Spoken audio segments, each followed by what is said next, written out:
How does a nation connect and lead the world?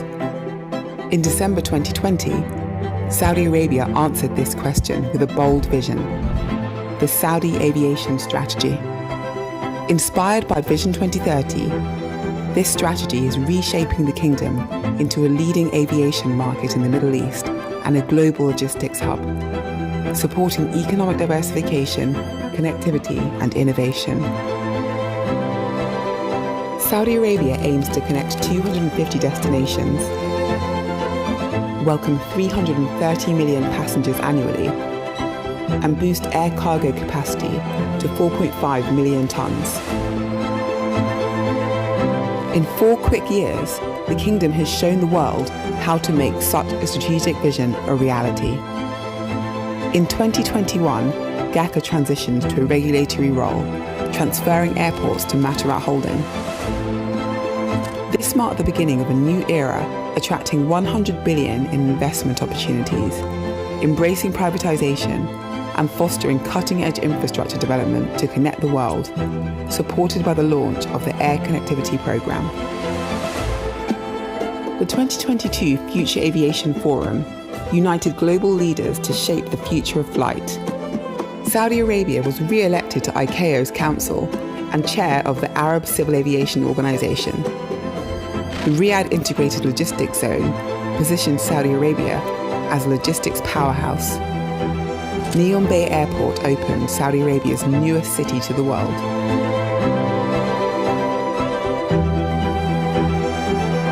In 2023, Airports Council International opened its regional headquarters in Riyadh. New GACA economic regulations were introduced, ensuring fair competition and growth, while GACA's passenger regulations enhanced the travel experience. Infrastructure upgrades also advanced at Jeddah, Dammam, Abha, and regional airports. And the openings of Red Sea International Airport, the unveiling of King Salman International Airport's master plan, cemented the kingdom's role as a global connector. 2024 showcased the future in motion. Air taxi trials during Hajj demonstrated sustainable, future-ready mobility, whilst the aviation world gathered again at the 2024 Future Aviation Forum. The aviation sector continued to align with global emissions goals, targeting net zero by 2060. And Saudi air carriers confirmed unprecedented aircraft orders, including by Saudi Arabia's newest flag carrier, Riyadh Air. GACA also launched its General Aviation Roadmap, aiming to transform the kingdom into a new business aviation hub. These initiatives are creating the world's largest aviation growth story. Passenger levels surpassed pre-pandemic records, achieving record traffic growth and connectivity, recognized by the IATA Connectivity Index and OAG's top 5 busiest routes globally. Across every sector, Saudi Arabia is leading and shaping the future. As the kingdom embarks on a golden decade, aviation stands at the forefront, propelling Saudi Arabia towards a more vibrant society, a thriving economy, and an ambitious nation.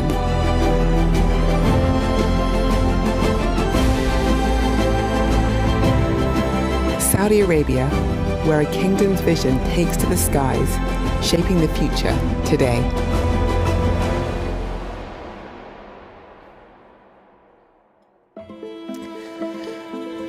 All right. Good afternoon, ladies and gentlemen. Hello and welcome to the Saudi House Pavilion here at the World Economic Forum annual meeting. My name is Wa'amad Dakhil. I'm a Saudi journalist and TV presenter, and it's my great pleasure to be here today for this exciting session. It's a glimpse into the groundbreaking developments happening in Saudi Arabia's aviation sector. In this session, we will dive into the kingdom's privatization efforts and its ambitious strategy, the Saudi Aviation Strategy, which aims to transform Saudi Arabia into a global aviation leader. With Expo 2030 and the 2034 World Cup, On the horizon, the kingdom is positioning itself to become the aviation hub in the Middle East, unlocking over $100 billion in investment. We'll also take a closer look at the visionary airport project and the infrastructure developments that will ensure Saudi Arabia is actually ready to welcome the world.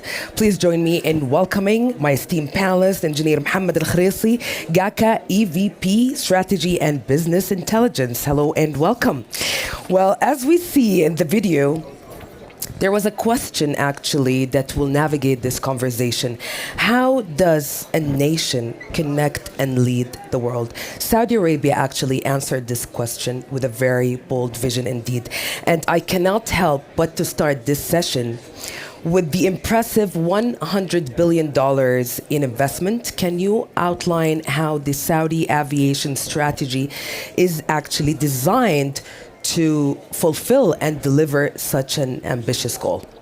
Well, first of all, thank you so much, Wiam, for hosting me, and I'm looking forward to such an interesting conversation. I think it all starts with Vision 2030, which is the country's blueprint for economic diversification.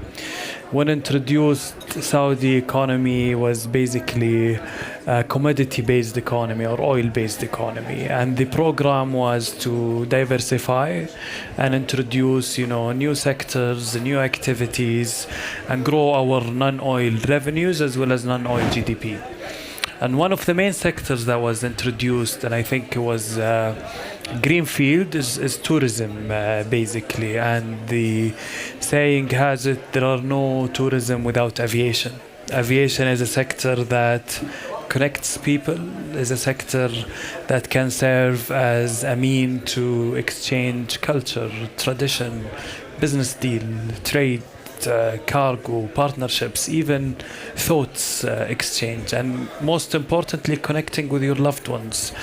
And when we start, we had an aviation sector in 2019 of 100 million passengers, split evenly between domestic and international. Saudi Arabia has 29 airports, and at the time we have Flynas and Flyadeal as low-cost carriers, and we have Saudia. And we said, right, what are the tourism targets? There are massive tourism program introduced by Ministry of Tourism, and there are a lot of giga projects being developed across the Red Sea coast, starting from Neom, Red Sea, Amala, all the way to Farasan Island in the south. And then you have Riyadh by itself with Giddiya and Dir'iyya and many other activities. You have Jeddah, which is the gate for the two holy sites. We have Al-Ula, UNESCO heritage site. We have Abha, greenery site. I think Saudi Arabia is a semi-continent, 2 million kilometers square, diverse landscape and nature, and rich in culture and heritage and sightseeing and all of that. And they needed to, at the time, accommodate, around 150 million tourists coming to the kingdom, compared to almost zero, only business and Hajj and Umrah. So we looked at what does that 150 million tourists mean? By 2030. By 2030, in terms of airports, in terms of airlines, in terms of connectivity, in terms of aviation services. And we said, we need to triple the capacity of our airports. We need to triple the number of fleet that we have, and we need to liberalize aviation services, and we need to do the same for air cargo. So from 100 million passengers, we need to grow to 330 million. And from 99 destinations that is connected to the kingdom directly, we need to grow that number to 150 destinations. From 800 tons of cargo, 800,000 to 4.5 million tons between transshipment and direct. That's cargo capacity? That's cargo volume okay. By 2030. Then we had to redesign, the landscape of the Saudi aviation ecosystem. So we think that Saudi can be better off focusing on Jeddah Airport and building a true hub out of Jeddah, while we introduce a new airline in Riyadh, which is Riyadh Air, and it's set to commence this year. In terms of airports, we will need to increase Riyadh and Jeddah airports capacity from 40-50 million annually to more than 100-120 million annually, and that's just a massive expansions. Similarly for the connectivity, similarly for the number of ground handlers, fuel, catering, so on and so forth. So we need to really grow the sector, unlock capacity, build new airports, get more aircrafts in order to enable, the upcoming growth. Well, that's a bold vision indeed. And investors in the room might be wondering, what are the key investment opportunities that the Saudi aviation industry offers, and how they can actually get involved in this? Well, I'm afraid we will not be able to do it without partnering with investors. And, the scale that we're talking about is around $100 billion worth of investments. In Riyadh, we have King Salman Airport. Capacity today is around 40 million. Now we need to triple that over the next 5 years. And for that, we will need to get into the capital market, both on the debt side, but also the equity side. Similarly, in Jeddah, the airport capacity is at 50-ish million passengers annually, and we need to get it to 120 million. We're thinking of privatizing the whole Jeddah airport and just tendering it to the private sector. We are yet to determine the right forum of private sector participation in Jeddah airport, but these are the two big ticket items that we have in the airport spectrum. But then we can talk about general aviation, and we have introduced an ambitious general aviation roadmap. We need to build new general aviation terminals, new general aviation airports, get more business jets, build the facilities around it in terms of FBO, MRO, fuel, catering, etc. We can talk about cargo and logistics zones. We have already a free logistics zones in Riyadh airport, and we want to replicate that in Jeddah and Dammam. And the anchor tenant in Riyadh logistics zone is Apple, with the biggest distribution center in the region, basically King Khalid airport. And we need to replicate that in Jeddah and Dammam. We would like to have more fleet, more aircrafts. We're tendering a license in Dammam airport for a new airline to have a Saudi AOC. But also we are tendering 4 airports to the private sector fully, similar to Medina airport. It's going to be a PPP opportunity. Abha airport is already in the RFP phase now with 4 contenders. We're expecting to announce the results by end of this year. Taif airport just finalized the expression of interest phase, and we're moving to the request for qualification before RFP. And Qasim and Hail are on the pipeline and to be also privatized and fully built on a PPP model. We're talking about $1 billion of investment. And I think what's unique about Saudi Arabia is that the upcoming potential and the growth ahead of us, you've mentioned Expo, you've mentioned World Cup, but also and beyond that, more. Exactly, the giga projects and so on and so forth. But also we're starting off a very solid base, and we have a track record, and we have upcoming growth. It's a perfect combination of a robust historical performance and promising upcoming potential. I think it offers decent returns for the capital market, and I believe Saudi is one of the fast-moving countries in the aviation. We can't not really break down the $100 billion in investment for the aviation sector. So there's an allocation of $50 billion. Where it's going to? To the airports. To the airports. Expansions, new airport. We've got a new airport coming in Neom, a new airport to be operated fully this year in Red Sea. Major expansions, Dammam, Medina, Taif, Qasim, Hail, Abha, Jeddah and Riyadh, of course, are the main hubs also. So that's worth $50 billion. And then additional $40 billion for aircraft. Dedicated to? Airlines. So that's airlines sourcing more aircrafts, new airlines opening in the kingdom, connecting more destinations than ever to Saudi Arabia, This 40 billion is associated with the airlines expansion.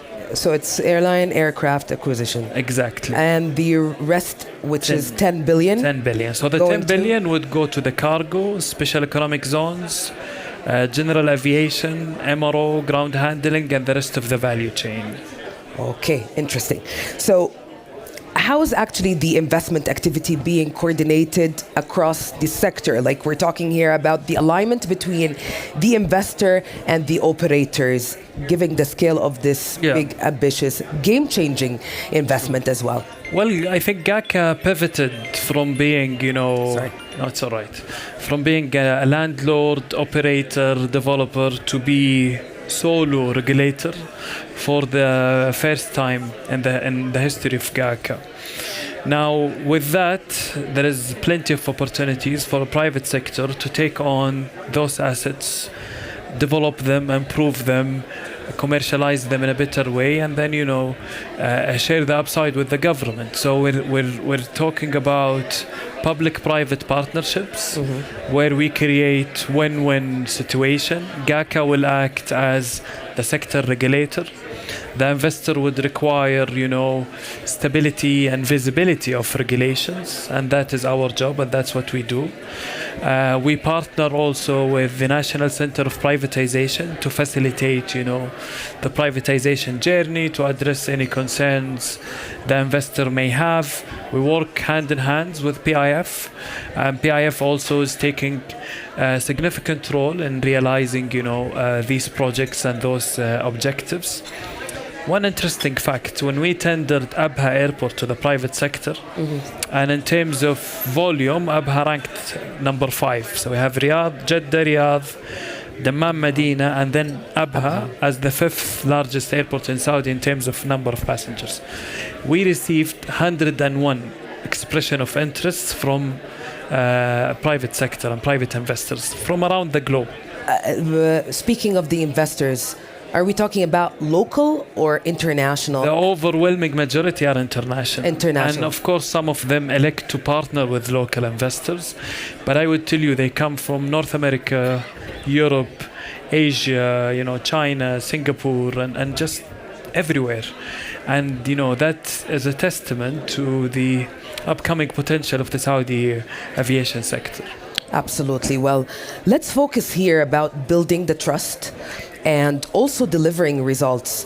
What steps has GACA taken to ensure the investor confidence in the aviation sector in Saudi Arabia, and also here with a focus on transparency, returns, absolutely, and project execution? Sure. Well, I would say we're pretty transparent about what do we regulate. We do publish all of our regulations. When we develop the regulations, we undergo rigorous consultation process and we challenge ourselves. We stress test our relegation with the private sector. We get consultations from international organizations as well. And we do benchmarks. What did country do and what went wrong and what worked very well. And we learn from that and we reflect it in our regulations. So that's number one. And I think the second point is that we're pretty dynamic in our regulations. So today we published the regulation. A couple of weeks down the road, we noticed that it's not working or something needs to be fixed. We will not be shy to go and fix our regulation and amend and update as we go. So we're pretty agile, and I think that's what regulators need to do.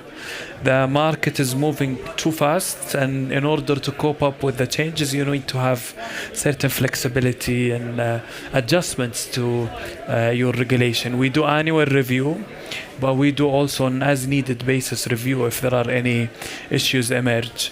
Third, when we designed the logistics zones regulation, we did it in collaboration with Apple, basically, which is our anchor tenant. So we came to the company, what are your wish list? This is what they want. This is what we want as a government, and this is what we expect as a return from a giant company like Apple. And then We had that negotiation. It's reflected in the regulations, and now it's not only for Apple, it's for everyone in the zone. In terms of tax holidays, relaxed labor requirements, no capital restrictions, and we do see the impact of that with more foreign direct investments coming to the kingdom. There is political stability.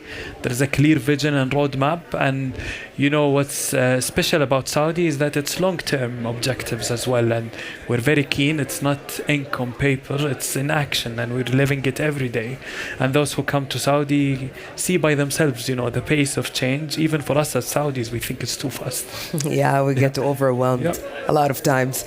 Well, just to go back on the infrastructure and policy integration, you coordinate with other governmental entities, and how do you deliver the results? No, absolutely. We, consult every stakeholder, be it the government, the center of government. We talk to Minister of Finance, Ministry of Economy and Planning, National Center for Privatization. What are the government key priorities? What room and tools do we have to offer? So we look that. We consult the private sector, what is your requirement? How can we enable you? And I liked in the previous session when the founder of Archer was the only regulator who told me, how can I help you? He said, I've never heard that in any civil aviation authority in the world. Yeah. And I think we walk the talk. We don't just, have slogans, but we really mean it. How can we enable private sector, because they have a pivotal role in unlocking the potential and realizing our objectives. So that's something that is dear and near our heart. Now, again, we work with all the international organizations, be it the AKU, the council, or be it the IATA for the airlines, or ACI for the airports and the likes of those.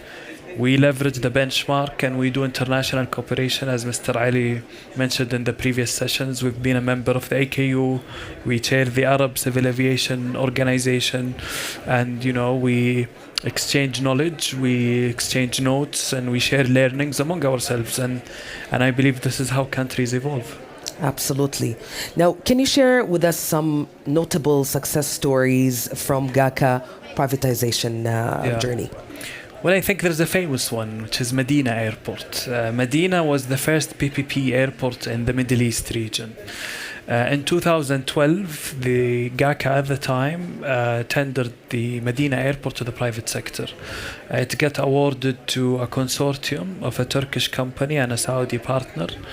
And they received the airport. It was loss-making airport with less than 2 million passengers annually. First, they said they need 4 years to build the airport. They built it in 2.5 years. That's number one. Second, first year of operation, they turned profit from loss-making airport to profit. And we thought this would take 5-6 years. Second, 2024, they got around 10.9 million passengers from less than 2 million passengers in 2012. Not only that, but they do share significant part of their revenues to the government. So they took on a loss-making airport. They built it in no time, literally. They turned it into a profitable airport year one. They share revenue with the government. They improved service level. They've been winning the best regional airports in the Middle East by Skytrax every year, 5 times, I think, in a row. And it's a nice customer experience. It's a gateway to Medina, and it just ticks all the boxes. And I think there was a turbulence along the way when we had COVID, and COVID was a surprise for all of us. And we have a 25 years contract where the concessionaire has obligations in terms of operation and in terms of revenue share to the government, but then all of a sudden the traffic went to near zero. So how can they pay their salaries? And airport is a vibrant facility. You cannot just switch off. You need to maintain. Exactly. You need to ensure runway is maintained and the systems are in place, etc. Plus there are the flights of different people going back home and Saudis coming back to Saudi. But they cannot. They are really having a liquidity crunch and shrinking their cash flows. And then we ask them for a revenue share. And we sat together. We don't know how long, it was April 2020, we don't know how long COVID will stay. And people say 3 months and others say 6 years. And we really don't know. We're shooting in the dark. But we put together a formula where we relieved the concessionaire from their obligations. We give them a grace period that enabled them to restructure their debt. So they went to the banks and they said, this is what the grantor gave me, an extension of my contract, a relief of my obligation. I have a grace period now. I need to restructure my debt. And we salvaged a deal that, last year expanded their capacity from 8 million passengers annually to 17 million passengers annually. If you go back to the agreement, they were obligated to do 16 million by 2040 something. But they put that forward and they increased the capacity because they have seen how committed the government to the project, how flexible we can be as a regulator and as a grantor, and also they believe in what's coming and in the future. And I think, again, that's the recipe of success. If you create a win-win environment, if you understand what the private sector is after and what you as a government are after and how can we align that, you will get marvelous results. This is a great example just on how to build the trust, transparency, and also deliver results. And absolutely, this will serve as replicable model for future partnerships. Now, with such rapid growth, what are the main challenges does the Saudi aviation sector foresees in maintaining infrastructure, service quality, and regulatory standards? And also, how are these challenges being addressed by GACA? Sure. Well, let me start with the challenges first. I think one of the most important ones are the big capex program that we have ahead of us. We have ambitious capital expenditure projects in airports and airlines and cargo and general aviation.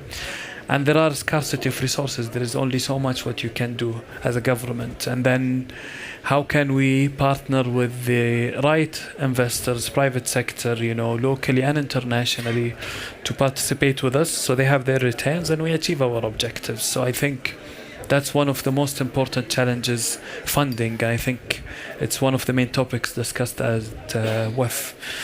So that's one. Second is environmental sustainability. I think we can grow without sustainability in mind. That is achievable, and you can grow and you can achieve sustainability but without growth. That is also achievable. But the name of the game is how can we grow sustainably? Yes. And how can we grow with sustainability at the heart of what we do? We in GACA has put together a working team, compromises, all the CEOs of aviation ecosystem, all the companies. And we have put together a comprehensive program and roadmap to achieve net zero by 2060.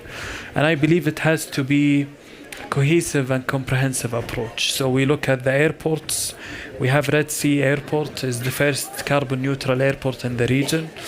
We're looking into the air traffic controllers. We're looking into the ground services, the electrical buses, and the ground services equipment. How can we electrify and automate that?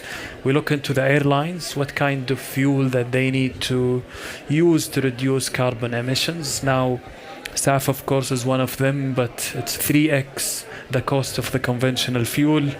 There are no availability in terms of production and capacity. If you look at what's required for the industry and what's available today in terms of production and capacity and even feedstock, then you will go nowhere. And I think the only way to go, if you have interim targets and if you have reasonable milestones, that is progressive. And if you look at all the ecosystem comprehensively, airports, airlines, greenhouses emissions, waste management, and all of that together. So that's a major challenge. I would like to mention the human capital. We can get more fleet, we can get bigger airports, but who's going to operate them? Who's going to be in the tower? Who's going to be on the under the wing? Who's going to fly those aircrafts? And who's going to regulate and do the safety inspections? Exactly. And I think that calls for human capability building programs, ensuring that you have adequate, manpower supply that are well trained, well educated, at the right number. You need to maintain talents within the sector. And what happened post-COVID, people left aviation and never came back. Yeah. Which amplified the issue. I think these are among the top challenges, and funding. We're hosting sessions like that. We're doing market soundings. We're doing investment roadshows and investment showcases and roundtable to get, as many investors as we can that can partner with us and help us realize, our sustainable development goals and objectives. On the human capital, we're launching new academies in Saudi, and we're partnering with IATA to train Saudis, but also exporting, the international expertise, importing them into Saudi Arabia. On the environmental sustainability, again, it has to be an ecosystem coordinated effort. It has to be realistic. We need to be open-minded in terms of objective is clear, but how do we get there? There are multiple pathways. They will all lead you, but it has to be progressive, and it has to be reasonable with a time frame. I can talk on about technology and AI and disruption. Yeah, that's another important another level, and will take this sector to a new era. Absolutely. I think, what would resolve a lot of the bottlenecks that we have today is basically automation and robots. So instead of a pilot and co-pilot at the cockpit, you can have a pilot and an AI with the co-pilot. And I don't think by that we mean replacing jobs, but basically creating new jobs somewhere else. So it doesn't go against each other necessarily. So that's one of the most pressing challenges I would say aviation sector is facing. You mentioned something about the academy. When are you planning to open it? So it is opened already. Okay. We are restructuring that and turning it around. So it's the Saudi Civil Aviation Academy, mainly focusing on airport operations, focusing on safety and regulatory affairs as well. Prince Sultan Academy is for pilots, and we do have Riyadh Air now setting up their simulators as well. And we need to ensure that we have, an integrated sector plan for human capability, because whatever we do, it doesn't matter if we don't have the human capital behind it. And it's a capital because it's as important as the private capital, and the public capital is a human capital. Absolutely. No one will replace humans. Absolutely. Yeah. Okay. So as we conclude, I would like to ask you about your bold visions when you imagine the future of aviation, whether in Saudi Arabia or going beyond that globally. Well, I think future of aviation would be, the common words are autonomous, electrified, flying taxis and sci-fi movies. Exactly. What we see in movies, it will become our reality. Absolutely. At some point. And we thought it's a far-fetched, we thought it's a long shot, but we do see proof of concepts today. During the last Hajj, GACA has launched a flying taxi trial, and we demonstrated, we can transport passenger from point A to point B. Just before this panel, we were talking with Archer also, who said we can take you from King Khalid Airport in Riyadh to Ritz-Carlton, which is by car a 45 minutes drive, and we can do it in 6 minutes. Yeah. And it would cost you $100 a seat. It's nothing. And I think, this would be the absolute future of aviation. Now that comes with challenges. How would you segregate airspace? In GACA, we do not compromise over safety. It's always safety, safety, safety, and we're happy that we constantly has 0 fatalities and accidents in Saudi aviation. I hope, inshallah, this should continue forever, and we have, what we call destination zero fatalities, 0 accidents, and net zero as well. So these are our, key needle movers targets. But there is a will, there is a way, and I think it's coming absolutely. So the question is not whether it's coming or not. It's how do we enable, how do we ensure safety, how do we ensure the proper operationalization as well as commercialization. Well, to the investors with us today, what message you want to leave them with? I would say it's a once in a lifetime opportunity, so don't miss it. I think Saudi Aviation has an unprecedented growth trajectory. Between 2019 and 2024, we have grown by 30%. In the last couple of years, we've been growing annually 26% and 15%. I think this is unprecedented to grow double-digit year on year. We see the global average is at 5 to 7% annually, and we are growing at 15 and 26%. And all of that before Qiddiya opens, before Dir'iyya opens, before Red Sea, before Neom and Sindala, before Al-Ula full-fledged opening, before Abha development, before the World Cup, before Expo. So just imagine after all of these projects are materialized, I think the future is very positive, and we're very enthused and optimistic about the upcoming potential and the upcoming growth story for Saudi and Saudi aviation sector in particular. On a personal level, Mohammed, how do you feel? Like, I like to ask this question to each Saudi, whether female or male. How do you feel just like being part of this momentum, paving the way for a really new era, very bright, optimistic era and time for the Saudi aviation industry? Well, the least to say, I'm very proud to be a small part of this magnificent journey.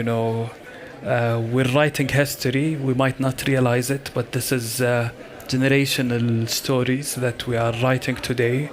Not every day there will be a launch of a new airline or an expansion of 120 million airports capacity. It's definitely, a remarkable experience. Riyadh Air is a century project. King Salman Airport is a century project.